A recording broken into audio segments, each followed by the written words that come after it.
bagaimana kekuatan mesin partai politik ini jika dibandingkan dengan soal ketokohan mana yang kemudian lebih efektif bisa menggait suara masyarakat khususnya untuk Provinsi Banten. Dan untuk menganalisanya sudah bersama kami dari luar studio ada Direktur Eksekutif Indo Strategik Ahmad Khairul Umam. Selamat malam Mas Umam. Assalamualaikum, selamat malam Mas Umam. Selamat malam Mas Bram. Ya, terima kasih sudah berkenan bergabung. Jadi langsung saja Mas Umam, ini kemudian kalau kita bicara soal Banten ada dua pasang, yang satu kemudian elektabilitasnya cukup tinggi. Saya mencuplik apa yang kemudian disampaikan oleh LSI begitu ya. Pasangan Airin ini cukup tinggi, angkanya sekitar 70-an%, tapi kemudian pasangan Andra Soni ini hanya sekitar 10-12% begitu. Tapi kemudian dengan didukung kekuatan mesin partai sampai 8. Bagaimana kemudian publik bisa membaca mana yang lebih unggul begitu, Mas Umam? Ya, tentu ada cukup banyak faktor yang kompleks, tetapi dalam sebuah pertarungan di level pilkada, dua faktor itu memang menjadi kekuatan yang cukup dominan.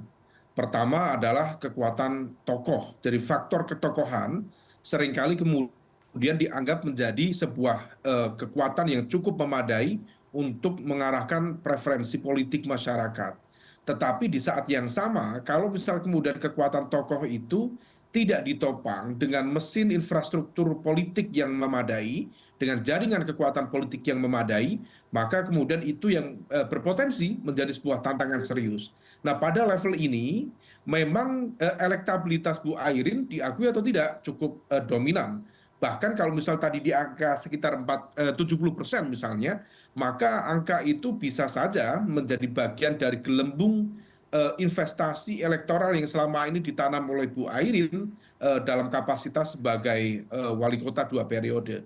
Tetapi di saat yang sama tentu tidak bisa dipandang sebelah mata kekuatan yang mendukung Andra Soni dan juga Dimyati Natakusuma jumlahnya praktis 72%. Dan kekuatan 72% itu bisa berbanding secara kompetitif dengan menggerakkan semua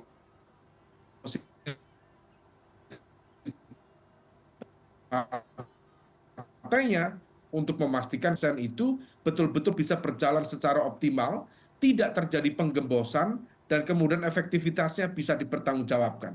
Nah, di level ini harus dihitung secara clear, harus dipetakan secara clear, apakah masing-masing dukungan dari partai politik itu betul-betul berjalan atau tidak, Oke. ataukah hanya kepalanya saja memberikan dukungan, tetapi ekornya tidak bergerak. Itu yang harus diantisipasi. Oke, kalau kemudian kita melihat dua fenomena ini begitu ya, artinya dukungan besar mesin partai yang satunya dengan elektabilitas cukup tinggi, apakah biasanya atau saya menanyakan bagaimana kecenderungannya, pada saat pemilihan nanti itu mana yang lebih mungkin terjadi? Artinya ya tidak ternyata hanya partainya saja, mesinnya mungkin tidak 100% ke sana, tapi bisa ke elektabilitas. Bagaimana ketokohan itu sangat mempengaruhi itu Mas dalam pilkada? Iya, memang dalam banyak studi, faktor ketokohan itu seringkali menjadi kekuatan yang cukup kuat di dalam mempengaruhi tadi preferensi politik. Tetapi di saat yang sama, dalam konteks khusus spesifik Banten, ada situasi yang memang cukup berpengaruh, terutama dalam konteks jaringan non-partai, yaitu jaringan kekuatan kultural yang udah manifestasi dalam tradisi Jawara, termasuk di dalam klan-klan kekuatan keluarga besar, sejumlah tokoh-tokoh yang selama ini cukup mengakar, mulai dari keluarga besar Haji Hasan misalnya, yang direpresentasikan misalnya oleh Mbak Airin, dan Bu Airin sendiri juga bagian dari keluarga besar yang per hari ini tentu adalah bagian dari menantu almarhum Haji Hasan itu. Kemudian Nata Kusuma sendiri sekarang menjadi bagian dari kekuatannya Pak Andra Soni. Kemudian kalau misal kita hitung sekali lagi, keluarga Jayabaya yang selama ini juga cukup mendominasi kekuatan politik di Banten, juga dalam konteks Lebak juga menjadi bagian dari kekuatan yang ikut maju dalam pertarungan di Kabupaten Lebak. Kalau pertarungan, karena ini mengingat pilkada dilakukan secara serentak, maka kalau misal kita mencermati efektivitas kinerja mesin politik partai, tidak bisa dilihat dari sisi aspek di level provinsi saja, Hmm. tetapi juga bagaimana pergerakan dan juga dinamika yang ada di dua kota, yaitu di Tangerang Selatan dan juga di Cilegon, dan juga di 4 kabupaten, terutama di wilayah Tangerang, kemudian di Lebak, kemudian di Pandeglang, dan sebagainya. Nah, situasi ini yang kemudian betul-betul harus diantisipasi, karena terjadi potensi split ticket voting akan berpeluang terjadi.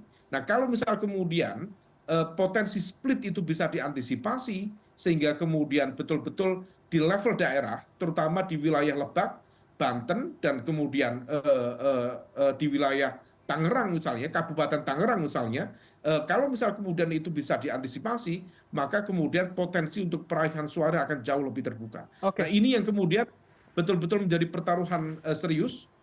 Mesin politik cukup penting, tetapi ada kekuatan jaringan sosial, jaringan kultural yang tampaknya juga tidak bisa dipandang sebelah mata. Oke, kalau dengan logika itu Mas Umam, apakah kemudian kita juga bisa melihat paling tidak mungkin gambaran kasarnya begitu ya, pada hasil pileg terutama pada tingkat kabupaten kota. Apakah itu juga bagaimana kita mengkaitkan begitu konstelasi hari ini, kursi DPR di tingkat provinsi, tapi kemudian pada level-level tingkat duanya ini jangan-jangan terjadi perubahan pula. Bagaimana kita bisa menafsirkan itu, Mas? Ya, ini yang kemudian menjadikan situasi betul-betul sangat cair. Kalau misal kita berkaca dari hasil pilkada, maka hal itu terrepresentasikan. Misalnya di level pilkada, maaf, di level pileg ya, di 2024 yang lalu, dari 100 kursi di DPRD Provinsi Banten, maka dari jumlah total akumulasi partai-partai yang memberikan dukungan ke Andra Soni dan Dimyati Natakusuma, praktis ada 72 kursi. Mhm. Sementara gabungan dari PDIP dan juga Partai Golkar 14 plus 14, maka 28 kursi. Nah, ini situasinya kalau misal kita menggunakan kalkulasi di atas kertas, maka tentunya Andra Soni bisa merasa aman dalam konteks konstelasi sekaligus juga kekuatan elektoralnya. Tetapi di saat yang sama tentu di level grassroots, terutama mengingat pilkada dilakukan secara serentak dan basis dukungan dari partai-partai di masing-masing kabupaten, termasuk juga di masing-masing kota, juga mengalami dinamika yang cukup beragam. Oke. Meskipun demikian, memang konsolidasi Kim juga terrepresentasikan dalam sejumlah wilayah, tetapi tentu tidak dalam satu porsi yang sama. Sebagaimana dukungan 72% kepada Andra Soni misalnya, dan juga 28% kepada Airin. Oke, Mas, kalau kemudian kita melihat kecenderungan pemilih begitu ya, dan kemudian saya ingin mengkorelasikan dengan program atau visi yang akan dibawakan dua paslon ini, seberapa itu akan bisa linear artinya? Artinya, apakah kemudian program yang dibawakan para paslon ini akan cukup menjual atau ketokohan tadi akan sudah bisa kita baca pada pemilih-pemilih konservatif begitu, Mas? Ya, ini yang kemudian menjadi keunikan dari Banten. Banten itu sebuah provinsi yang sangat dekat dengan ibu kota, tetapi ketimpangan sosial ekonominya sangat tinggi. Bahkan kalau misalnya kita dengarkan tadi statement dari Pak Andra Soni yang juga mengakui bahwa Human Development Index dari masyarakat di Banten, terutama di wilayah Lebak, di wilayah Pandeglang, juga cukup tinggi.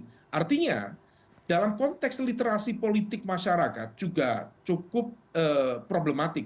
Dalam konteks masyarakat tertentu, kelas menengah atas, mereka yang berada di wilayah kota Cilegon atau di wilayah Tangerang Selatan misalnya, tentu mereka betul-betul bisa memberikan penilaian secara proporsional terhadap visi dan misi.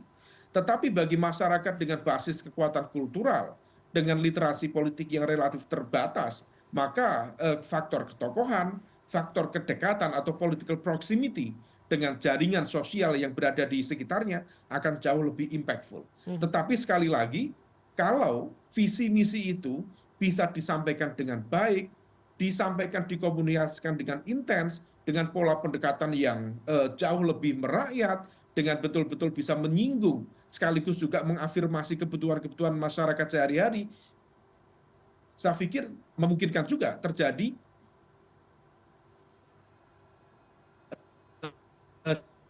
shifting dalam konteks dukungan swasta dalam sebagainya, tentu itu cukup baik asal memang betul-betul tangible bagaimana kemudian ukurannya, takarannya. Termasuk usulan-usulan yang kemudian bisa diuji secara clear. Misalnya tadi terkait dengan menggratiskan sekolah swasta. Hmm, Dalam konteks tertentu, tentu itu baik. Tetapi juga bisa memunculkan potensi permasalahan yang lain. Misalnya, lalu bagaimana dengan beban keuangan pemerintah daerah? Lalu bagaimana dengan potensi penurunan kualitas pendidikan itu sendiri? oke. Lalu sekolah-sekolah swasta berpotensi juga mengalami kehilangan otonomi mereka, dan juga belum lagi bicara tentang ketidakadilan dalam konteks kualitas di sekolah negeri. Nah, kalau misal kemudian itu bisa dikomunikasikan dengan baik, bisa dijawab kritik-kritik itu dengan baik, saya pikir potensi untuk menciptakan shifting atau pergeseran basis dukungan bisa dilakukan secara efektif. Nah, oleh Oke. karena itu, visi misi tetap penting.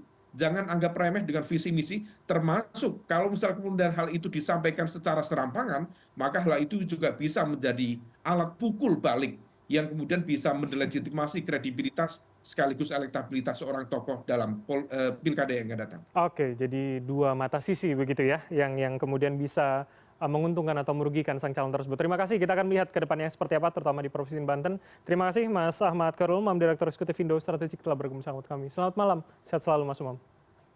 Terima kasih Mas Bram.